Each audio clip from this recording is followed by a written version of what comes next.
नमस्कार, मी सुचेंद्र देशमुख आपल्या सर्वांचं ज्ञानदीप अकॅडमीच्या डेली समर्पण सिरीज आन्सर रायटिंग मध्ये आपलं स्वागत करतो। आज आपल्याला एक महत्त्वाचा प्रश्न पाहायचा आहे। प्रश्न आहे इंडो पॅसिफिक क्षेत्रासंदर्भामध्ये। आता प्रश्नामध्ये काय विचारण्यात आलेलं आहे की इंडो पॅसिफिक क्षेत्रामध्ये भारतासमोरील आव्हाने आणि संधी काय आहेत आणि याचे आपल्याला विश्लेषण करायचं आहे आणि भारत या प्रदेशामध्ये आपले धोरणात्मक आणि आर्थिक हित कशा पद्धतीने साधू शकेल हे आपल्याला आपल्या उत्तरामध्ये लिहायचं आहे। प्रश्न दोन भागामध्ये विभागलेला आहे, लक्षात घ्या। आव्हाने आणि संधी आपल्याला काय करायचे, विश्लेषण करायचं आहे आणि धोरणात्मक आणि आर्थिक हित कसे साधू शकेल कोण, भारत, हे आपल्याला उत्तरामध्ये सेकंड पार्ट मध्ये लिहायचं आहे। या पूर्वी आपण प्रश्नाचा लोकस पाहूयात। लोकस काय आहे ते इंटरनॅशनल रिलेशन आहे आणि फोकस काय आहे तर आपण पाहिलेलं आहे इंडो पॅसिफिक प्रदेशामध्ये भारतातील आव्हाने आणि संधी आपल्याला पाहायचे आहेत आणि भारताचे धोरणात्मक आणि आर्थिक हित जे आहे आपल्याला इथे मेन्शन करायचं आहे। तत्पूर्वी सर्वात महत्त्वाचा मुद्दा आहे की इंडो पॅसिफिक क्षेत्र कुठलं आहे। हे बऱ्याच विद्यार्थ्यांना माहिती नसतं की इंडो पॅसिफिक प्रदेश जो आहे तो हा इंडो पॅसिफिक रिजन जे आहे ह्याला इंडो पॅसिफिक रिजन असं म्हणतात। म्हणजे पृथ्वीवरील सर्वात वेगाने आणि गतिमानतेने वाढणारा प्रदेश म्हणून हा इंडो पॅसिफिक प्रदेश जो आहे तो अमेरिकेच्या भविष्यातील सुरक्षा आणि समृद्धीचा एक आवश्यक पार्ट आहे किंवा भाग आहे। हा प्रदेश जगातील निम्म्याहून अधिक लोकसंख्येचे घर आहे आणि जागतिक जीडीपीच्या जवळपास 60% तसेच जागतिक आर्थिक वाढीच्या 2/3 जो भाग आहे तो ह्या इंडो पॅसिफिक क्षेत्रामध्ये आहे।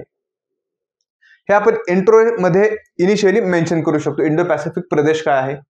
यासोबतच आपल्याला आपल्या परिचयामध्ये किंवा इंट्रोडक्शन मध्ये आपल्याला आणखी हे सुद्धा लिहायचं आहे की जो इंडो पॅसिफिक प्रदेश आहे हा जो शब्द आहे हा दोन महासागरांच्या परस्पर संबंधावरती भर देतो आणि या प्रदेशातील प्रमुख प्लेयर म्हणून भारताचे इथे वाढते महत्त्व जे आहे ते अधोरेखित करतो।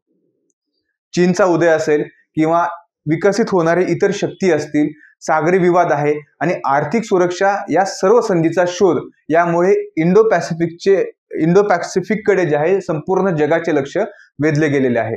भारत, जपान, ऑस्ट्रेलिया, US जे आहे ते विविध देशांनी स्थैर्य राखण्यासाठी आणि सामरिक समृद्धीला चालना देण्यासाठी या प्रदेशाची सुरक्षा आणि आर्थिक स्थितीला आकार देण्यासाठी काय दाखवलेली इथे उत्सुकता दाखवलेली आहे असं आपण ह्या इंट्रो मध्ये आपण आपल्या प्रश्नाचे इथे लिहू शकतो। याच्यामध्ये 3 ते 4 पॉइंट तुम्ही कुठलेही घेऊन इंट्रो मध्ये लिहू शकता। आता आपल्याला मेन आपल्या बॉडीकडे जायचं, म्हणजे आपला जो मुख्य गाभा आहे आन्सराचा तिथे जायचं आपल्याला। तर आपण बघितलेला प्रश्न हा 2 भागांमध्ये विभागलेला आहे। त्याच्यामुळे इंडो पॅसिफिक क्षेत्रामध्ये भारतासमोरील आव्हाने हा आपण फर्स्ट पार्ट घेऊयात। आता इंडो पॅसिफिक क्षेत्रामधील भारतासमोरील आव्हानामध्ये सर्वात महत्त्वाचं आहे भूराजकीय स्पर्धा।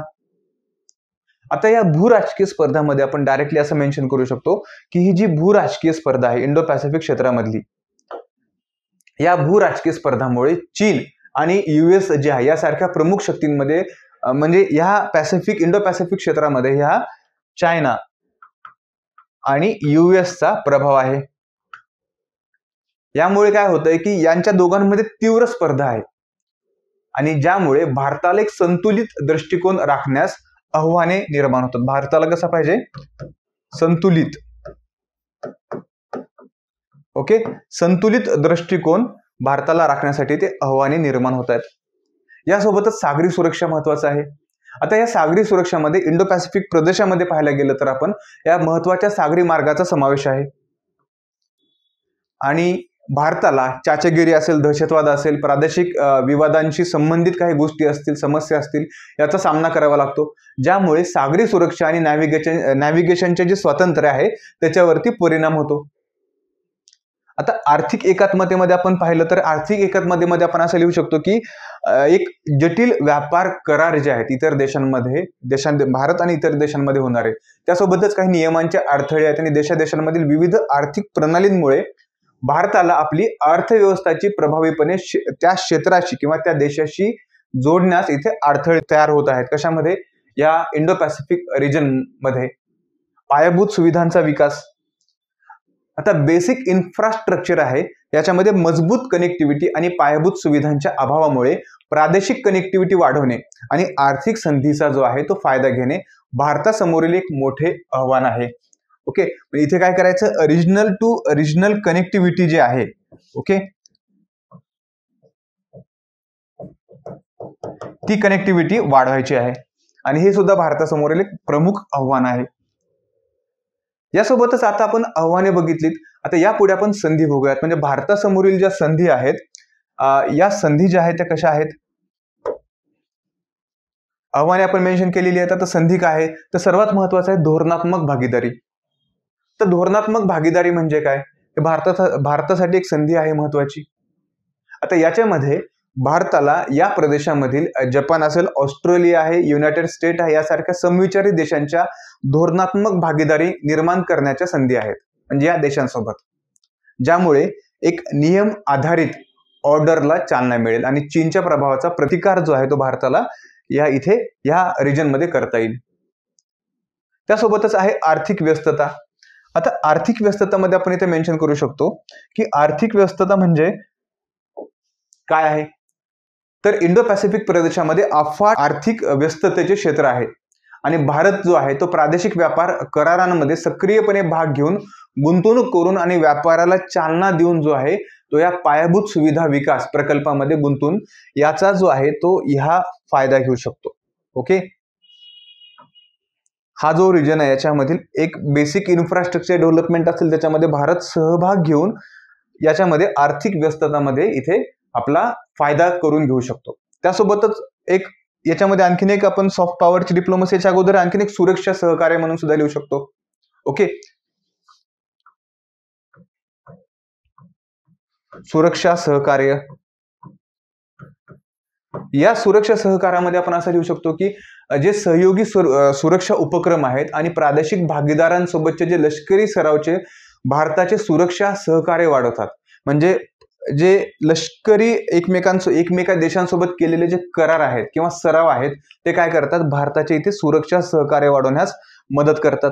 त्यासोबतच सॉफ्ट पॉवर डिप्लोमसी सुद्धा आहे महत्वाची, कारण इंडो पॅसिफिक प्रदेशामध्ये इतर देशांसोबतचे भारताचे सांस्कृतिक आणि ऐतिहासिक संबंध आहेत. ते सॉफ्ट पॉवर डिप्लोमसी म्हणजे लोकांमधील देवाणघेवाण असेल, सांस्कृतिक सहकार्याला इथे चालना देताना आपल्याला दिसतात. ह्या महत्वाच्या ज्या संधी आहेत आपण या रिजन मधल्या आपण इथे लिहू शकतो. यासोबतच आपण आता याच्या पुढच्या पॉइंट मध्ये जे आहे आपल्या प्रश्नाचा सेकंड जो पार्ट आहे, सेकंड भाग जो आहे तो आपण इथे मेन्शन करू शकतो. धोरणात्मक आणि आर्थिक हितसंबंधाचा लाभ कशाप्रमाणे घेता येईल, तर प्रादेशिक भागीदारी जी आहे ते मजबूत करणे. म्हणजे सर्वात महत्वाचं इथे प्रादेशिक जी भागीदारी आहे कुठली आहे, क्वाड. ओके, क्वाड सोबतच काय आहे, एसियान.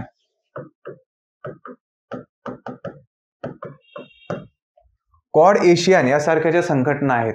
ओके, म्हणजे क्वाड म्हणजे चतुर्भुज सुरक्षा संवाद आणि एशियान यासारख्या नेतृत्वाखाली जे आहे यंत्रणासारख्या एक बहुउद्देशीय मंचामध्ये सहभागी होणे भारताला आपले जे हित जोपासण्यास आणि ह्या प्रादेशिक स्थिरतेला योगदान देण्यास सक्षम करते. ओके, हे आपण इथे मेन्शन करू शकतो. यासोबतच पायाभूत सुविधांचा विकास, एक बेसिक इन्फ्रास्ट्रक्चर डेव्हलपमेंट म्हणजे पायाभूत सुविधा ज्या आहेत त्या प्रकल्पामध्ये गुंतवणूक करून भारताला कनेक्टिव्हिटी, व्यापार सुलभता आणि आर्थिक एकात्मता जो आहे तो भारत वाढू शकतो. व्यापार आणि गुंतवणूक याच्याबरोबर व्यापार आणि गुंतवणूक मधील सुविधा आहेत. ओके, या सुविधाचा सुद्धा इथे लाभ घेता येईल. ट्रान्स पॅसिफिक भागीदारी आणि सर्वसमावेशक आणि प्रगतिशील करार यासारख्या प्रादेशिक व्यापार करारांमध्ये सक्रियपणे सहभागी होऊन इंडो पॅसिफिक प्रदेशातील देशांसोबत व्यापार आणि गुंतवणूक संबंध जे आहेत ते भारत जो आहे तो वाढून आपल्या आर्थिक हिताचा इथे लाभ घेऊ शकतो. संरक्षण आणि सहकार्य, सागरी सहकार्यामध्ये आपण असं म्हणू शकतो की संयुक्त नौदल सराव आयोजित करणे आणि भागीदार म्हणजे जे भागीदार देश आहेत त्या देशामध्ये गुप्त माहितीची देवाणघेवाण करणे, यामुळे या प्रदेशामध्ये सागरी स्थिरता आणि सुरक्षा सुनिश्चित करण्याची भारताची भूमिका आहे ही इथे वाढू शकते. ओके, किंवा क्षमता वाढते. या पद्धतीने आपण आर्थिक हितसंबंधाचा लाभ किंवा धोरणात्मक हितसंबंधाचा लाभ भारत कशाप्रमाणे घेऊ शकतो ते मेन्शन केलेलं आहे.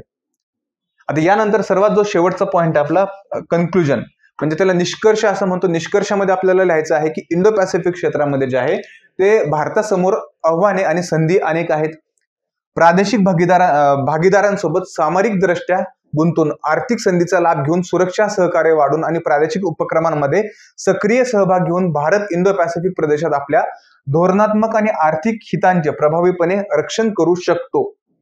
यासोबतच प्रादेशिक स्थैर्याला प्रोत्साहन देणारा आंतरराष्ट्रीय कायद्याचे समर्थन करणारा आणि सर्वसमावेशक विकासाला चालना देणारा संतुलित दृष्टिकोन इंडो पॅसिफिकच्या विकसित होत असलेल्या गतिशीलमध्ये भारताच्या स्थानावरती जो आहे ते योगदान देईल. अशा पद्धतीने आपण जो आहे तो इंडो पॅसिफिकचा रिजन आहे, इथे भारताची संधी कसं आहे, तिथे भारताला कुठले आव्हाने आहेत, यासोबतच भारत जो आहे आर्थिक हित आणि धोरणात्मक हित संबंध कसे जोपासू शकेल आणि यासोबतच निष्कर्षामध्ये आपण व्यवस्थितरित्या जो आहे इथे कन्क्लूड केलेलं आहे.